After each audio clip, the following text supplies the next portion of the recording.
Hey everyone, good morning. तो अभी सुबह के बज रहे हैं 8:30 और आज मैं भी लेट उठी हूँ क्योंकि बेटी की थी छुट्टी। सैटरडे संडे ना शिवी की छुट्टी होती है, तो इसलिए मैं लेट ही उठी थी। लेट मीन्स मैं 7 बजे उठी हूँ। वैसे मैं 5:30 उठ जाती हूँ क्योंकि उसका स्कूल का टिफ़िन और उसे खिला के भेजना भी पड़ता है। तो यहाँ पे ये वो अभी उठी ही है और उठ के बाहर गई, तब तक मैंने चादर वगैरह की तय मार ली थी।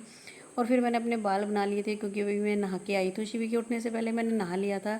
आजकल ना गर्मी इतनी ज़्यादा है कि दिन में 3-4 बार भी नहा लो ना तो भी कम है, क्योंकि काम करते करते हम लेडीज़ को पसीना तो आना ही है, क्योंकि इतना काम का शेड्यूल इतना बिजी होता है कि कभी किचन, कभी घर, कभी झाड़ू पोछा, तो आई गर्मी लगती रहती है। तो मैं तो 2-3 बार तो नहाने ऐसे ही बाथरूम में जाती हूँ और आ जाती हूँ, क्योंकि बार बार तो इतनी बार सर धोया नहीं जाता है ना। और इधर ना मैंने उठते साथ ही पहले चादर वगैरह सब डस्टिंग वगैरह कर ली थी। और शिवी ना अंदर से उठ के अपने पापा के पास लेट गई है यहाँ पे सोफ़े पे। तो दोनों बाप बेटी आराम से अपने सोफ़े पे लेटे हुए हैं। इतने में मैंने पूरे घर में डस्टिंग तो कर ली थी। अब मैं झाड़ू मार रही हूँ। वैसे मेरा घर कभी गंदा होता नहीं है इतना, क्योंकि शिवी ऐसे शैतानी करती नहीं है और अकेला चाइल्ड होता है तो इतना शैतानी करने को मिलता भी नहीं है, क्योंकि ज़्यादातर वो अपने ड्राइंग वगैरह या कार्टून वगैरह ही देखती रहती है, तो ज़्यादा वो बाहर अंदर जाने का होता नहीं है। और वैसे भी मैं भी और मेरे हस्बैंड भी वर्किंग हैं, तो हम भी सुबह निकल जाते हैं, तो वो भी हमारे साथ ही चली जाती है।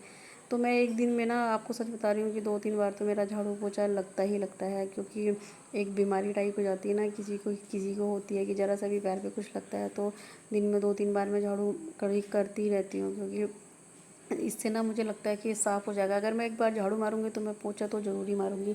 और मैंने धीरे धीरे करके पूरा ही बाहर तक झाड़ू मार दिया। और जो ये आप यहाँ पे जो स्कूटी वगैरह खड़ी है ना, ये हमारी एक रोड टाइप है। यहाँ पे ना गाय और ये गाय के बछड़े वगैरह, हमने ऊपर से ये टीन सेट डाला हुआ है ऐसी पार्किंग के लिए। तो यहाँ पे सारी गाय आके, मतलब अभी तो मैं कितना ही मैं आपको बताऊँ, गोबर उठा उठा के साफ़ करके थक गई।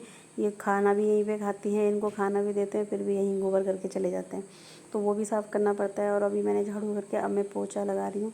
पोछा ना वैसे मैं सच बताऊँ तो अधिकतर मैं हाथ से ही मारती हूँ, क्योंकि थोड़ा सा मोटापा भी कम हो जाएगा और इसमें अच्छे से हाथ से लग जाता है। लेकिन वैसे मैं मोप से भी कभी कभी मोप से मार लेती हूँ। और ऊपर भी मेरा दूसरे वाली स्टोरी पे भी मेरा है ना कमरे बने हुए, तो कभी ऊपर नीचे करना पड़ता है, तो मैंने मोप ऊपर ही रखा है, इसलिए आज वाइपर पे ऐसे पोछा लगा के मार रही हूँ। वैसे मुझे ऐसे अच्छा लगता नहीं है, क्योंकि हाथ से जो मज़ा है ना इसमें, ऐसे तो ये सिर्फ एक टाइम पास है कि चलो हमने कर दिया, मेरे को तो संतुष्टि नहीं मिलती है। फिर मैं सारे इधर उधर से कोने से पोछा भी कर लेती हूँ अच्छे से। झाड़ू पोछा करना मुझे सबसे बेस्ट लगता है। और कुकिंग का भी मुझे बहुत शौक़ है, कुकिंग भी मैं करती हूँ। लेकिन रोटी बनाना और बर्तन करना, बस यही 2 काम मुझे पसंद नहीं है। तो इधर मेरा झाड़ू पोछा आराम से हो गया था।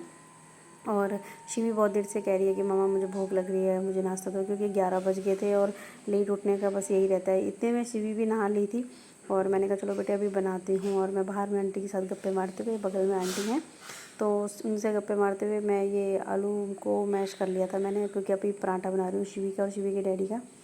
तो ये ऑयल भी ख़त्म हो गया था, तो मैंने सोचा कि चलो कि ऑयल भी डाल देती हूँ। आपको सच बताऊँ, ऑयल डालने की मुझे इतनी ज़बरदस्त प्रैक्टिस है कि मैं मतलब बिना किसी चीज़ के ऐसे एकदम से इसको डाल देती हूँ। और इसमें सच बताऊँ तो एक बूंद भी ऑयल गिरता नहीं है। तो क्या है ना कि लेडीज़ लोग किचन में काम करते करते इन सबको आदत हो जाती है काम करने की, कि कैसे किस तरीके की टेक्निक से काम करना है, तो इसलिए सबको पता ही होता है अपने अपने काम के बारे में। तो ऐसे ही हम भी बस कर लेते हैं। तो अब मैं यहाँ पे शिवी का और शिवी के डैडी का पराठा बना दूँगी। अभी ये आलू के पराठे हैं। वैसे शिवी ज़्यादातर ना ओट्स खाती है, मैं उसको ओट्स ही खाने को देती हूँ, पर आज सोचा चलो छुट्टी है, बच्चा रोज़ वही मीठा खा के बोर हो जाता है, तो चलो आज पराठा ही बना देती हूँ। तो इधर मैं शिवी का और शिवी के डैडी का पराठा बना रही हूँ। और किचन भी मेरे को पहले ध्यान नहीं रहा, मैंने जैसे ही नहाया था और जब झाड़ू पोछा कर रही थी उस टाइम पे ही मैंने पूरा किचन क्लीन कर दिया था। और फिर ये बाद में आया कि अभी तो नाश्ता बनाया ही नहीं है मैंने, क्योंकि और दिन की आदत होती है ना, तो इसलिए मैंने किचन को साफ़ कर लिया। अब फिर से मैंने इनके पराठा बनाने लगी थी, तो अब फिर से किचन गंदा हो गया। तो वैसे भी आप मुझे देखोगे, जब भी मैं किचन में अगर खड़ी मिली तो या तो मैं कपड़ा मारते हुए मिलूँगी, या मैं कुछ ना कुछ ऐसे क्लीन करते हुए दिखती रहूँगी। अगर कमरे में रही ज़रा सा भी कुछ लगता है, या फिर मेरे हाथ में झाड़ू होगा, तो क्या बताऊँ, बस ये बीमारी है और क्या है। तो इधर मैं बर्तन कर रही थी, जो भी ये तवा वगैरह थे मैंने इसको मांज लेती हूँ। इधर शिवी के डैडी शिवी के जूस निकालने के लिए पूरी उन्होंने मौसमी वगैरह छील ली थी। कहना है कि हम शिवी के लिए हम जब जूस बनाते हैं तो हम बाहर से नहीं पिलाते, क्योंकि बाहर का जूस ना अच्छा नहीं होता है, बिल्कुल भी हेल्दी नहीं है और अनहेल्दी होता है, क्योंकि वो लोग साफ़ करके देते नहीं हैं कुछ भी। तो इसलिए हम घर पे ही मौसमी लेके इसके डैडी ने मौसमी वगैरह छील ली थी। अब ये मशीन है जूस वाली, हैंड जो हाथ से निकालते हैं, तो अब इसके पापा निकालेंगे जूस। इधर में शिवी का पराठा, शिवी नहा के ऐसे बैठ के कार्टून देख रही थी और ना इतनी चला के मस्का लगा रही है ताकि ना मैं इसके बाल ना बांध दूँ, तो मुझे पटाने के लिए किस विस करने की मम्मा थैंक यू ये वो। उसको बाल बांधना बिल्कुल पसंद नहीं। इधर शिवी के डैडी भी करने लग गए नाश्ता और मैंने दिन के खाने की भी तैयारी पूरी कर ली थी। आज मैंने दिन में बनाया है दाल चावल और ये भरवा करेले, तो इसी की मैं पहले तैयारी कर रही थी और अब मैंने ये भी बना लिए हैं। तो फ्रेंड्स, कैसे लगा आपको मेरा ब्लॉग? अगर अच्छे लगे तो लाइक करें, कमेंट करें, शेयर करें। तो बाय।